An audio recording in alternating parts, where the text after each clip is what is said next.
अल्हम्दुलिल्लाहि रब्बिल आलमीन वस्सलातु वस्सलामु अला सय्यिदिल मुरसलीन अम्मा बाद फ़अऊज़ु बिल्लाहि मिनश शैतानिर रजीम बिस्मिल्लाहिर रहमानिर रहीम अस्सलातु वस्सलामु अलैका या रसूलल्लाह व अला आलिका व सहाबिका या हबीबल्लाह अस्सलातु वस्सलामु अलैका या नबील्लाह व अला आलिका व सहाबिका या सय्यदी या नूरल्लाह। मुहतरम व्यूवर्स, कल हमने अपने कोर्स के पहले पार्ट में वज़ू की अहमियत और उसके मतनी फूल ये सुने और सीखे और समझे। इनमें हमने सीखा था कि वज़ू किन सूरतों में फ़र्ज़ और किन सूरतों में वाजिब और किन में सुन्नत और मुस्तहब होता है। तो कल हमने आपको बताया था कि हम फ़र्ज़, वाजिब, सुन्नत और मुस्तहब ये किसे कहते हैं इसके बारे में भी बताएंगे। तो सुन लीजिए और अपनी डायरियों में नोट भी कर लीजिए। फ़र्ज़ वो है जो शरीयत की दलील कतई से साबित हो, इसका करना ज़रूरी है। और दलील कतई ऐसी दलील जिसमें कोई शुबा यानी शक ना हो। दलील कतई ऐसी दलील जिसमें कोई शुबा यानी शक ना हो, इसका सबूत कुरान पाक या हदीस मुतवातिरा से हो। जिसका सबूत कुरान पाक या हदीस मुतवातरा से हो वो दलील कतई होती है। और वो जो शरीयत की दलील कतई से साबित हो वो फ़र्ज़ होता है। वाजिब की तारीफ भी लिख लें, वो है जो शरीयत की ज़न्नी दलील से साबित हो वो वाजिब कहलाता है। जो शरीयत की ज़न्नी दलील से साबित हो वो वाजिब कहलाता है। सुन्नत वो है जो हमारे प्यारे आका सल्लल्लाहु तआला अलैहि वसल्लम ने किया, वो सुन्नत कहलाता है। और मुस्तहब वो है हर वो काम जो शरीयत की नज़र में पसंदीदा हो और इसको छोड़ देना शरीयत की नज़र में बुरा भी ना हो, मुस्तहब वो कहलाता है। फ़र्ज़ जो शरीयत की दलील कतई से साबित हो, वाजिब जो शरीयत की ज़न्नी दलील से साबित हो, सुन्नत जो प्यारे आका सल्लल्लाहु अलैहि वसल्लम ने किया हो, और मुस्तहब वो हर काम जो शरीयत की नज़र में पसंदीदा हो लेकिन उसको छोड़ना शरीयत की नज़र में नापसंदीदा भी ना हो। यानी शरीयत की नज़र में अगर वो कर लिया जाए तो बेहतर है, सवाब मिलेगा, और अगर ना किया जाए तो कोई गुनाह भी ना होगा। चलिए अब अपनी अगले सबक की तरफ बढ़ते हैं। इस्लामी बहनों के वज़ू का तरीका हनफी। अगर इसको पढ़ते हुए हमारी वीडियो तवील हो गई तो इसे दो हिस्सों में समझाने की तरकीब होगी कि इसकी दो वीडियो बना ली जाएंगी। तो अगर एक में ही बन गई तो ज़्यादा मुनासिब होगा। बहरहाल हम शुरू करते हैं। सबसे पहले काबातुल्लाह शरीफ की तरफ मुंह करके ऊंची जगह बैठना मुस्तहब है। काबातुल्लाह शरीफ की तरफ मुंह करके ऊंची जगह बैठना क्या है? मुस्तहब है। और मुस्तहब का हमने सुना था कि इसको मुस्तहब को करने से सवाब मिलेगा और ना करने से कोई गुनाह नहीं होगा। और अगर इस तरह ऊंची जगह बैठते हैं तो सवाब मिलेगा। अगर कोई बैठकर नहीं खड़े होकर करता है तो कोई गुनाह नहीं होगा। वुज़ू के लिए नियत करना सुन्नत है। नियत दिल के इरादे को कहते हैं। दिल में नियत होते हुए ज़बान से भी कह लेना अफजल है। यानी दिल में आपकी नियत है मैं वुज़ू कर रही हूँ या कर रहा हूँ तो ठीक है। अगर आपकी नियत दिल में नियत के साथ साथ आप ज़ुबान से दोहराते हैं तो ये अफजल है। अब नियत के अल्फाज क्या होने चाहिए? ज़ुबान से इस तरह नियत कीजिए कि मैं हुक्म इलाही अज़्ज़ा वजल बजा लाने और पाकी हासिल करने के लिए वुज़ू कर रही हूँ। मैं हुक्म इलाही बजा लाने के लिए और पाकी हासिल करने के लिए वुज़ू कर रही हूँ। ये नियत हो सके तो ज़ुबानी याद कर लें ताकि हर वुज़ू से पहले आप ये नियत कर सकें। बिस्मिल्लाह कह लीजिए कि ये भी सुन्नत है। यानी वुज़ू से कबल बिस्मिल्लाह पढ़ लेना सुन्नत है, बल्कि नियत कर सकें। बिस्मिल्लाह कह लीजिए कि ये भी सुन्नत है। यानी वुज़ू से कबल बिस्मिल्लाह पढ़ लेना सुन्नत है, बल्कि बिस्मिल्लाहि वल्हम्दुलिल्लाह कह लीजिए कि जब तक बावुज़ू रहेंगी फरिश्ते नेकियां लिखते रहेंगे। अच्छा, आपको यहाँ पर एक बात ये भी शेयर करनी है कि लफ्ज़ وضو نہیں ہوتا، لفظ وضو ہوتا ہے. تو یہ وضو اس کی پروناؤنسیشن ہے، واو کے اوپر پیش ہے، وضو، اس کو وضو نہیں کہیں گے. ٹھیک. اب یوں ہے کہ بسم اللہ کہہ لینا سنت ہے. بسم اللہ والحمدللہ کہہ لینے کی فضیلت بھی آ جائے گی کہ جب تک آپ کا وضو رہے گا فرشتے نیکیاں لکھتے رہیں گے. اچھا، یہ اوپر کی ہماری ایک حساب کی وضو سے پہلے کی تیاری تھی، یعنی اونچی جگہ بیٹھنا ہے، قبلہ کی طرف رخ کر کے بیٹھنا ہے، اور نیت کرنی ہے، اور بسم اللہ کہنا ہے. بسم اللہ والحمدللہ کہہ لیں تو جب تک وضو رہے گا فرشتے نیکیاں لکھتے رہیں گے. یہ ہماری وضو سے قبل کی تیاری ہو گئی. اب ہم نے کیا کرنا ہے، دونوں ہاتھ 3 بار پہنچوں تک دھوئیں. یہ پہنچے جو ہاتھوں کا گٹا ہوتا ہے ان کو کہتے ہیں، یہ جو کلائی اس کو اردو میں کہتے ہیں. تو دونوں ہاتھ 3 بار پہنچوں تک دھوئیے. نل بند کر کے دونوں ہاتھوں کی انگلیوں کا خلال بھی کیجیے. ہلال کا طریقہ جس طرح بھی آپ کو آسانی ہو آپ کر سکتے ہیں. بہتر یہ ہے کہ دائیں ہاتھ کا جب انگلیوں کا ہلال کریں تو اس کی انگلیوں کے درمیان اوپر کی طرف سے بائیں ہاتھ کی انگلیوں کو ڈال کر تو اس میں ہلال کریں، اور جب بائیں ہاتھ کا کریں تو اوپر کی طرف سے دائیں ہاتھ کی انگلیوں کو اس میں داخل کر کے ہلال کریں. ہلال سے مراد یہی ہے کہ آپ نے اس میں انگلیوں کو 2 سے 3 بار گھمانا ہے. پہلے پہنچوں تک یعنی کلائیوں تک دھونا ہے 3 بار ہاتھوں کو، پھر نل بند کر کے انگلیوں کا ہلال کرنا. اب نل بند کر کے اس میں یہ وضاحت اس لیے کی جاتی ہے تاکہ پانی ضائع نہ ہو. کم از کم 3 بار دائیں بائیں اوپر نیچے کے دانتوں میں مسواک کیجیے اور ہر بار مسواک کو دھو لیجیے. حجت الاسلام حضرت سیدنا امام محمد بن محمد غزالی علیہ رحمۃ اللہ علیہ فرماتے ہیں، مسواک کرتے وقت نماز میں قرآن مجید کی قراءت اور ذکر اللہ عز و جل کے لیے منہ پاک کرنے کی نیت کرنی چاہیے. نیت یہ بہت میٹر کرتی ہے کہ جب ہماری کسی نیک کام میں نیت ہوتی ہے تو ہمیں اس کا ثواب ملتا ہے. تو مسواک کرنا یہ بھی سنت ہے، تو اس میں بھی یہ نیت کر لیں کہ قرآن مجید کی قرات اور ذکر اللہ عز و جل کے لیے منہ پاک کرنے کی نیت کرتی ہوں، تو پھر انشاءاللہ مسواک کرنے کا ثواب بھی ملے گا. اب سیدھے ہاتھ کے 3 چلو پانی سے ہر بار نل بند کر کے اس طرح 3 کلیاں کیجیے کہ ہر بار منہ کے ہر پرزے پر پانی بہہ جائے.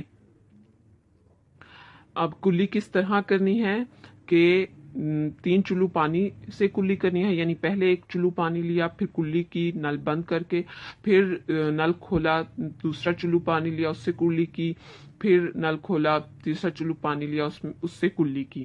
تو کلی کرنے کا طریقہ کیا ہے کہ منہ میں جب پانی لے کر گئے تو اس کو پانی کو اچھی طرح جوش دے کر ہلانا ہے، ہر پرزے میں پانی چلا جائے، یعنی منہ کو اچھی طریقے سے ہلانا ہے تاکہ پانی ہر پرزے میں چلا جائے. اگر روزہ نہ ہو تو گرگرا بھی کر لیجئے. گرگرا جیسے گلا خراب ہو تو گرگرے کیے جاتے ہیں، تو اس طرح منہ کو اوپر کی طرف کر کے گرگرا کیا جاتا ہے. تو یہ روزہ اگر نہ ہو تو اس صورت میں کیا جائے گا، روزے کی صورت میں نہیں کریں گے کہ اس سے روزہ ٹوٹنے کا خدشہ ہوتا ہے. پھر سیدھے ہی ہاتھ کے 3 چلو.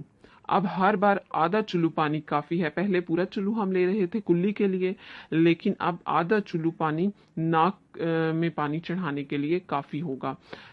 ہر بار نل بند کر کے 3 بار ناک میں نرم گوشت تک پانی چڑھائیے. کہاں تک چڑھانا ہے؟ نرم گوشت تک. یہ وضو کے لیے ہے،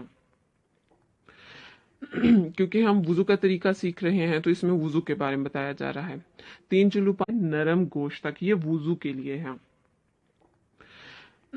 کیونکہ ہم وضو کا طریقہ سیکھ رہے ہیں تو اس میں وضو کے بارے میں بتایا جا رہا ہے.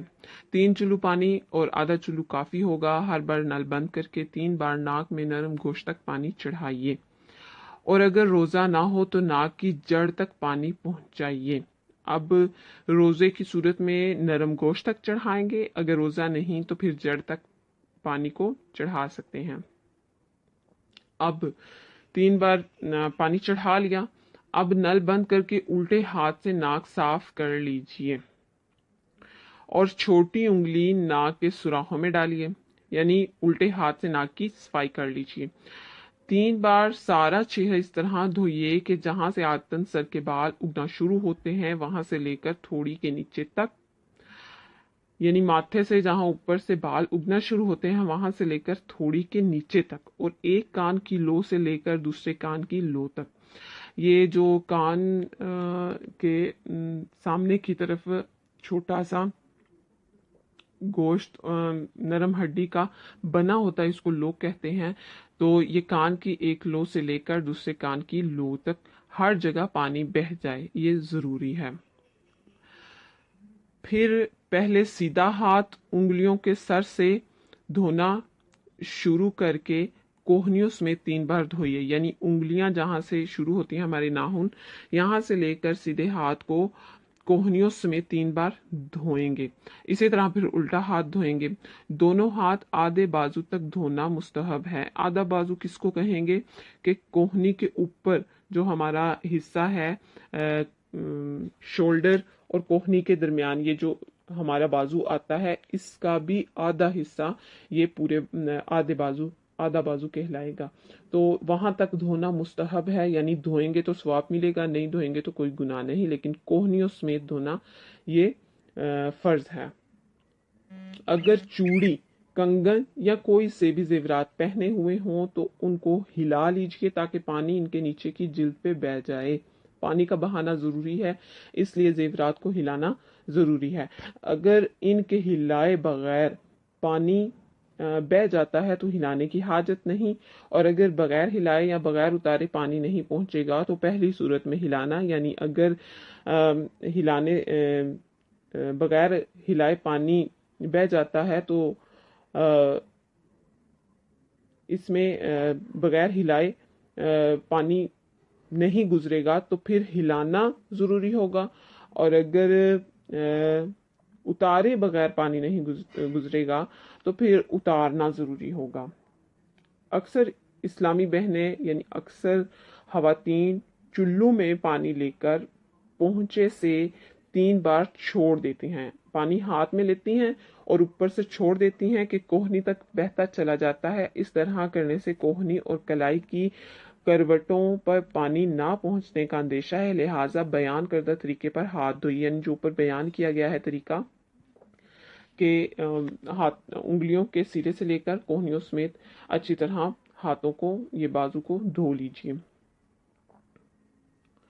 अब चुल्लू भर कर कोहनी तक पानी बहाने की हाजत नहीं, कि बाज लोगों की आदत होती है इस तरह धोने के बाद भी चुल्लू में पानी लेकर बहाते हैं, इसकी फिर हाजत नहीं, बल्कि बगैर इजाजत शरई ऐसा करना ये पानी का इसराफ है, यानी पानी का ज़िया करना है।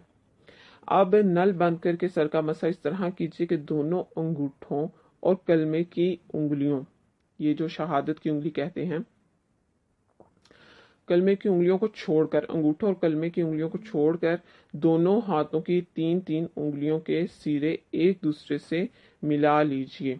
ये छोटी उंगली और दरमियान वाली जो उंगली और बड़ी उंगली, इनके सिरों को आपस में मिला लेना है और पेशानी के बाल या खाल पर हाथ रखकर, इनको रखकर उंगलियों को जरा सा दबाकर खींचते हुए गुद्दी तक इस तरह ले जाइए कि इस दौरान इनको रखकर उंगलियों को जरा सा दबाकर खींचते हुए गुद्दी तक इस तरह ले जाइए कि इस दौरान उन उंगलियों का कोई हिस्सा बालों से जुदा ना रहे, मगर हथेलियां सर से जुदा रहें। सिर्फ उन बालों पर मसा कीजिए जो सर के ऊपर हैं।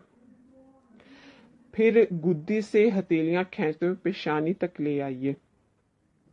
सबसे पहले इन उंगलियों को, तीनों उंगलियों को, कलमे और अंगूठे को छोड़कर तीनों उंगलियों को मिलाएंगे। फिर माथे पर रखकर इनको खींचते हुए गुद्दी तक ले जाएंगे, लेकिन हथेली का हिस्सा नहीं मिलना चाहिए, सिर्फ उंगलियों का पेट मिलेगा। फिर सर के जो साइड के हिस्से हैं वहां से गुद्दी से हथेलियां खींचते हुए पेशानी तक ले आएंगे।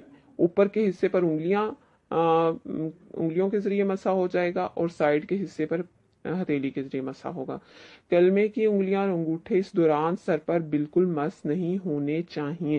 پھر کلمے کی انگلیوں سے کانوں کے اندرونی سطح کا اور انگوٹھے سے کانوں کے باہری سطح کا مسا کیجیے۔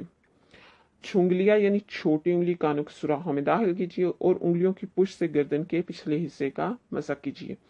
بعض اسلام میں گلے کا اور دھلے ہوئے ہاتھوں کی کوہنیوں اور کلائیوں کا مسا کرتے ہیں، یہ سنت نہیں ہے۔ اچھا، گردن جو ہے وہ پچھلے حصے کو کہتے ہیں،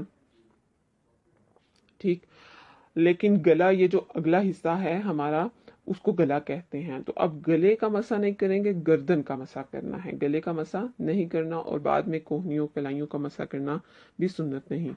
سر کا مسا کرنے سے قبل ٹونٹی اچھی طرح بند کرنے کی عادت بنا لیجئے۔ بلا وجہ نل کھلا چھوڑ دینا یا ادھورا بند کرنا کہ پانی ٹپک کر ضائع ہوتا رہے اسراف ہے۔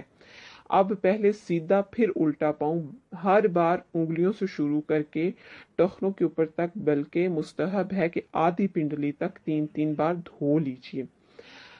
پاؤں کی انگلیاں جو ہیں ان سے شروع کرنا ہے، ٹخنوں تک دھونا ہے، لیکن آدھی پنڈلی یعنی اس کے اوپر والے حصے تک بھی دھوئیں گے تو یہ مستحب ہے کہ دھونے سے ثواب ملے گا، نہیں دھوئیں گے تو کوئی گناہ نہیں، لیکن ٹخنوں تک دھونا فرض ہے۔ دونوں پاؤں کی انگلیوں کا ہلال کرنا سنت ہے، جیسے ہم نے ہاتھوں کی انگلیوں کا ہلال کیا تھا اس طرح پاؤں کی انگلیوں کا ہلال بھی کریں گے۔ تو اس کا طریقہ یہ ہے کہ ہلال کے دوران نل بند رکھیے۔ اس کا مستحب طریقہ یہ ہے کہ الٹے ہاتھ کی چھنگلیاں یعنی جو ہمارا لیفٹ ہینڈ ہے اس کی چھوٹی انگلی جو ہے اس سے سیدھے پاؤں کی چھنگلیاں یعنی رائٹ فٹ جو ہے ہمارا اس کی چھوٹی انگلی کا ہلال شروع کر کے انگوٹھے پر ختم کیجیے۔ یہ انگلیوں کے درمیان جو گیپ ہوتا ہے نا اس میں ہلال کیا جاتا ہے، تو انگوٹھے تک ختم کریں گے، پھر الٹے ہی ہاتھ کی چھنگلیاں سے یعنی لیفٹ ہینڈ کی ہی چھوٹی انگلی سے ہم لیفٹ فٹ کے انگوٹھے سے شروع کر کے چھنگلیاں پر ختم کریں گے۔ الٹے پاؤں کے انگوٹھے سے ہلال شروع کریں گے اور چھنگلیاں پر ختم کریں گے، یعنی یوں اگر ہم سیدھے کھڑے ہیں تو ہمارے پاؤں کی انگلیوں کی ابتدا دائیں طرف سے اگر ہم کریں تو پاؤں کی چھوٹی انگلی سے ابتدا ہوتی ہے انگوٹھے پر ختم، پھر بائیں پاؤں کی انگوٹھے سے ابتدا ہو کر چھوٹی انگلی پر ختم ہے دائیں طرف سے، تو ہم اسی ترتیب سے ہلال بھی کریں گے۔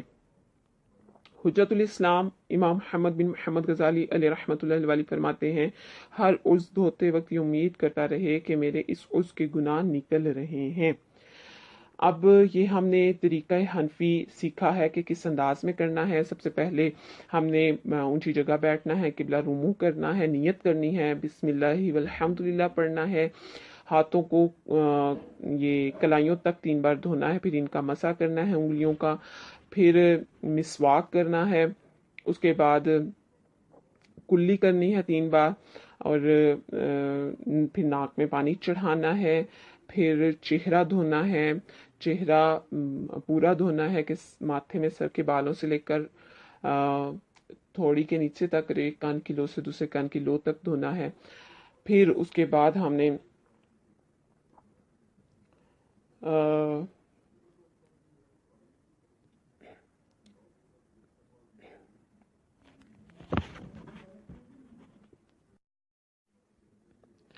ہاں جی، تو پھر ہم نے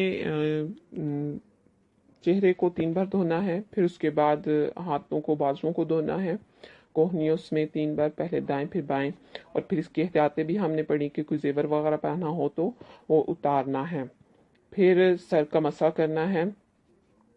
اچھا، اس کتاب میں جو سر کا مسح کا طریقہ لکھا ہوا ہے یہ کرنے میں ذرا مشکل پیش آ سکتی ہے۔ آپ یوں بھی کر سکتے ہیں کہ ایک ہی بار تینوں انگلیوں کو یعنی بڑی انگلی، درمیان والی اور چھوٹی انگلی، کلمے کی انگلی اور انگوٹھے کو چھوڑ کر ان کو ملا کر ہتھیلیوں سمیت ایک ہی بار ماتھے سے لے کر گدی تک کھینچ لیجئے۔ واپس لانے کی ہتھیلیوں کو حاجت نہیں، ایک ہی بار ہتھیلیوں سمیت، ہتھیلیوں کو بھی ٹچ کر کے اور ان 3 انگلیوں کے پیٹ کو بھی ٹچ کر کے آپس میں ان کو دونوں ہاتھوں کو ملا کر تو ان کو کھینچ کر یہ ایک ہی بار مسح کر سکتے ہیں، لیکن اس میں کلمے کی انگلی اور انگوٹھے کو ٹچ نہیں کرنا، اور ان سے کان اور کان کے کلمے کی انگلی سے کان کے اندر کے حصے کا اور انگوٹھے سے باہر کے حصے کا مسح کرنا ہے۔ اچھا، मसा के बाद फिर हमने पाँव धोने हैं। तो इसमें पहले दायां पाँव धोएंगे, फिर बायां, और टखने तक धोएंगे, और टखने तक और इसकी आधी पिंडली तक अगर धोएंगे तो मुस्तहब होगा, लेकिन टखने तक धोना फर्ज है। अच्छा, ये हमने तरीका सीखा है।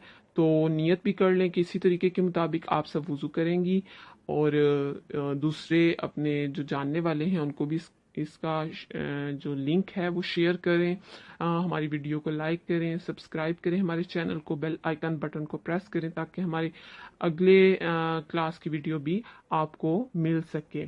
आज का सबक यहाँ तक है। कोशिश करें इसको याद भी कर लें, इसमें अहम चीज़ें जो हैं वो नोट भी कर लें और इनको अपने अमल में लाएं। जब अमल में लाएंगे तो इंशाअल्लाह अज़्ज़ व जल ये हमें जो है काफ़ी अरसे तक याद भी रहेंगी। कोई मशवरा, कोई सजेशन देना चाहते हो तो हमें कमेंट में ज़रूर बताएं, और कोई आपको पूछना हो, कुछ सवाल करना हो तो वो भी आप कमेंट में कर सकते हैं। उम्मीद है कि हमारी वीडियो आपको पसंद आई होगी और आपके कई शुकुक व शुबहात दूर हुए होंगे। सल्लु अलल हबीब सल्लल्लाहु तआला अला मुहम्मद सल्लल्लाहु तआला अलैहि वसल्लम।